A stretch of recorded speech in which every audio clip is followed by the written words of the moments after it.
So it's 2 a.m. where I am right now, so I apologize for the soft voice. I don't want to wake anyone up. But I just got done playing the new main quest line as part of Fallout 76's latest expansion called Skyline Valley. For those of you that don't know, Skyline Valley was added to the Fallout 76 PTS recently, but only the region and the 2 events. However, just today, they also added the main quest line out of nowhere. And we're like, hey, test it out, try it out, see what you think. And I thought that I'd give it a go, in addition to exploring the rest of the region that I hadn't explored yet. Actually, for honesty, I still haven't explored the whole region because I was so busy doing the main quest line tonight, and I just want to get this video out talking about my thoughts, because holy crap, this was legit. This is probably one of my favorite expansions for Fallout 76 period, right up there with Wastelanders. It might not be as long as Wastelanders, but it was so bloody good. I just want to talk about it before I sleep, so it just might be a bit of a shorter video so I can get to bed as soon as possible. But if you enjoyed this video and want to see more Fallout 76 content from me, please like, subscribe if you're new, with notifications if that's possible. But let's get right into this video. So as I mentioned, Skyline Valley is the new upcoming expansion for Fallout 76. It's now in the PTS to its fullest extent, right? Not just the map expansion, not just the events, but the actual main quest line. If you want to give it a go, you can. And it runs like a dream. I barely encountered any bugs at all whatsoever. So usually I'd recommend people to hold off until the full release, because that's when you're going to be getting the best version of it with not as many bugs as you would encounter in the PTS. But I'm telling you what, compared to previous PTSs, this was awesome. It ran great. I did not experience one quick crash. My quest didn't stuff up. All characters were where they were supposed to be. I could talk to everyone properly. It ran just like it should at launch. So if you want to play it, if you want to experience it now, because the storyline is great, it's awesome, do it. I recommend that you do it. And if you do encounter issues, I apologize, but share that with BGS, because they are going to take your feedback on board. And I believe the full release for this expansion is June of this year. I might be wrong on that, but it could be ready this month. I'm not going to lie. So let's talk about the map expansion, because I haven't spoken about that yet on this channel. So this is a new 7th region for Appalachia for Fallout 76. It's located south of the map, south of the Savage Divide, and it's called the Skyline Valley region. Essentially, it's based on the real-life Skyline Drive, which is kind of like a parkway, a national parkway. For those of you outside the US, if you're in the US, you know this, but it's a national parkway in the Shenandoah National Park region in Virginia, right? In the state of Virginia. And in the game, it's just such a pleasure to explore, man. It's so peaceful. A lot of you know that 76, as much as other people don't like the game and didn't enjoy it, it wasn't their cup of tea, by far one of the best, if not the best aspect of the game was the exploration, was the map. They nailed the map. They nailed the exploration of the base game. And all this is more of that. The Skyline Valley region, the Shenandoah National Park region, was an absolute joy to explore. It is beautiful. The music fits it nicely. It's gorgeous to look at. I just loved it. I loved the shape of it too. It's this nice kind of circular, again, it's a skyline drive, right? So you're allowed to walk along this road or cut across if you want to. But if you walk along the road, you're essentially going to be taken to all the key locations and landmarks in this thing. So it's really nicely laid out. And I just enjoyed exploring and talking to characters and reading terminals and reading notes. It was just awesome, man. And I still haven't finished it yet because I wanted to do the main quest line. So tomorrow I'm probably going to go back and finish the rest of the region, because the main quest line, there's not going to be spoilers for the quest line, but mind you, just a brief description. But it doesn't actually take you absolutely everywhere. It'll take you to a good few locations. But if you want to explore everything, you're going to have to do that outside of the quest line, which is great. It's awesome. It's actually a really big map expansion. It's as big as another region, essentially. Maybe not quite as big, but close to other regions in Appalachia in the base game. So this was more than I expected, to be honest. So I'm really excited to keep exploring. And there's also some new enemies as well. Not like a crazy amount. So the main new enemy that you're encountering, they're called Lost Ghouls, and there are different variants, and they tie in with the main quest line, with the Vault 63 that features heavily in this expansion. So you have like dwellers and builders and engineers and champions. And to be fair, even though they're all the same variant of lost creatures, they have different combat styles and different weapons that they use. Some of them will wreck your shit. They will destroy you. So they were challenging, especially if you are above level 50. They can be pretty decently hard to fight, especially in the event. And I'll talk about that in a second. But there's also this cool new creature called Thrashers, which are essentially mutated turkeys. They look so cool. They're huge. They're actually pretty tough to take on. So even though there aren't like the greatest amount of new enemies in this expansion, there were enough to keep me interested. And it makes sense. Like once you get into the main quest line, you understand why there are so many lost ghouls and lost vault dwellers, around this region. So it all works with the storyline. Talking about those events, there are 2 events in this expansion.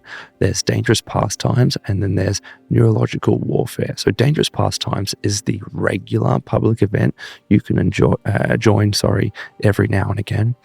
Do not do it solo. I have what I consider to be an endgame build, a bloodied build. I deal a lot of damage. I was getting my ass kicked, man, initially, and then I figured out how to survive.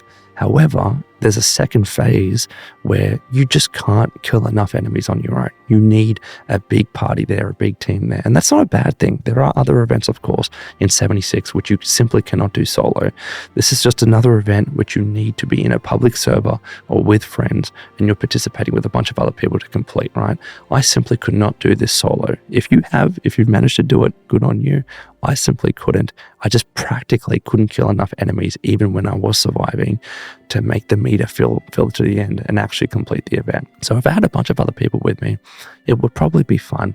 And then there is Neurological Warfare, as I mentioned. This is the new event where you have to nuke the region and then you take on a few bosses. I haven't done this yet because, again, this is one of those things where I didn't have enough time tonight and I just want to get this video out.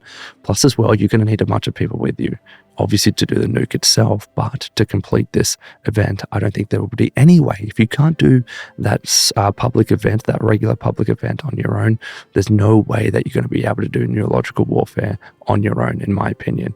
These are decently high level region. These are decently high level events.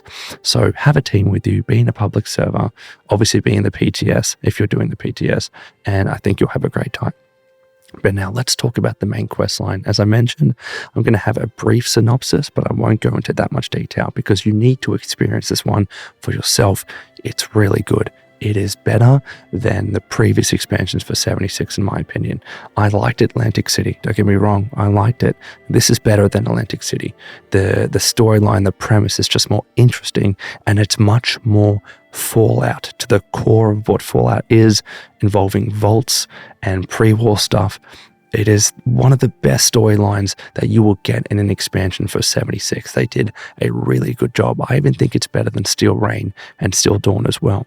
So the premise is essentially something happens in the world which explodes the door off of Vault 63. Vault 63, if you remember, was a vault that was previously closed. There was no way to access it. And all of us always wondered, well, what is Bethesda going to do with this thing? Are they ever going to utilize Vault 63? I believe they had a different purpose for it at one stage in the past, but now they've decided to utilize it with this new expansion. So essentially something happens, the door flies off of Vault 63, like a huge distance away. It's actually kind of crazy. And then because of that, you go and investigate the vault, which is now open because the door has exploded off. And that's going to set you off on your journey to the Shenandoah region to discover what happened with Vault 63 and the big storm hovering around it. That thing is such a sight to behold. So you got to figure out what happens with that. And also, of course, all of those lost ghouls or vault inhabitants that are now spread across that region. That's essentially what the main quest line involves. And as I said, I really enjoyed it because it just expands upon the lore of vaults in Fallout, right, as a whole. I love the premise, and I wish I could tell you more about it, but you need to experience this one for yourself. It was good. I had a lot of fun, and it's a typical Fallout 76 questline. And what I mean by that, it is very dialogue heavy. They don't introduce the craziest number of new characters. There are a certain set or core small number of amount of characters that you really get to know. Lots of dialogue options. You'll be doing a lot of talking with them, even once the main quest line is finished. Still lots of talking to understand their past and what's happened with them and their relationships with one another. So lots of talking, but I actually like that because, again, it's all about lore, right? That stuff is interesting to me. So there are 6 quests in total, by the way. And if you want to know how long this is going to take you, so when I was doing the main quest, I was also doing a bit of exploring because, as I said, I hadn't actually explored properly that region yet. Still haven't, as I mentioned, but with some exploring, reading a lot of notes and terminals, and I had a bloodied endgame build, as I mentioned, so I was killing enemies pretty quickly, and then doing the main quest with all that. It took me about 6 hours, right? So I would say I still probably beelined it towards the end because I just wanted to get it done.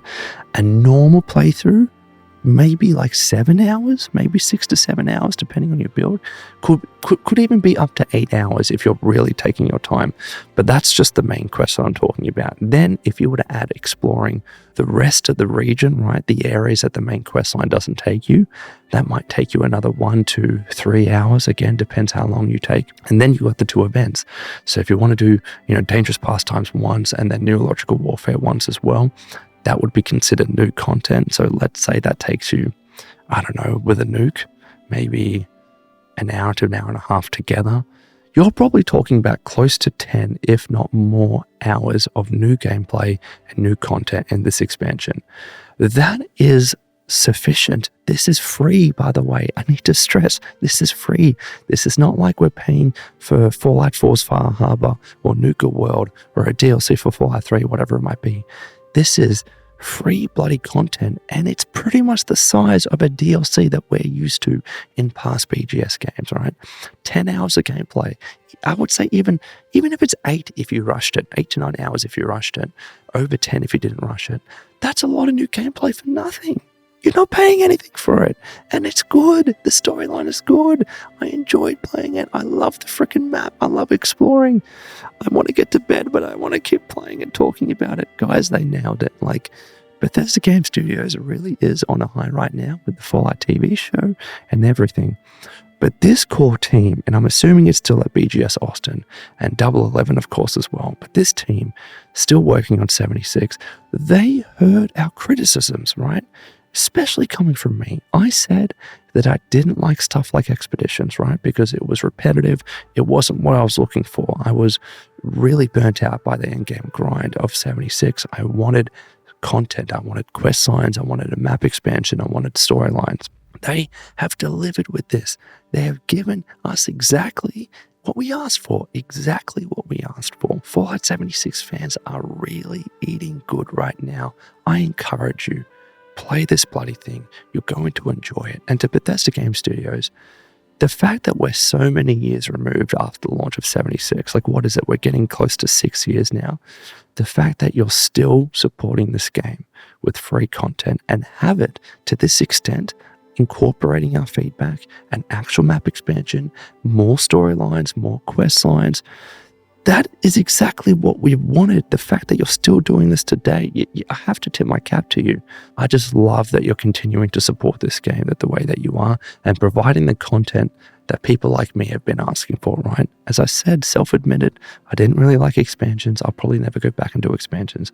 But if you keep releasing stuff like this, players like me will come back and experience it and enjoy it and sing your praises if it's good. And this is one of those instances where it's really bloody good. Far out, they nailed it, guys. Like I said, one of the best expansions for 76, for me, right up there with Wastelanders. I would still probably say I preferred Wastelanders a bit more, just because the length was there. It was much longer, a lot more content to enjoy. But still, what can you fault with this? Really, yes, there are some issues, there are some bugs, but it's in the PTS still. There was some weirdness with you might meet a character and then you meet him again later and he acts like he's never seen you before. That was one bit of weirdness, and there was 1 or 2 other things like that. But outside of that, it was smooth, buttery smooth. And hopefully any issues that you might encounter are also resolved by the time it gets to a full release, because this isn't the full release. I'm delirious right now. I should go to bed. I just need to edit this video. But those were my thoughts on the Fallout 76 Skyline Valley expansion. Let me know what you think in the comments below. And until next time, this has been the Lone Vault Wanderer. Please take care of yourselves. And would you kindly keep fighting the good fight.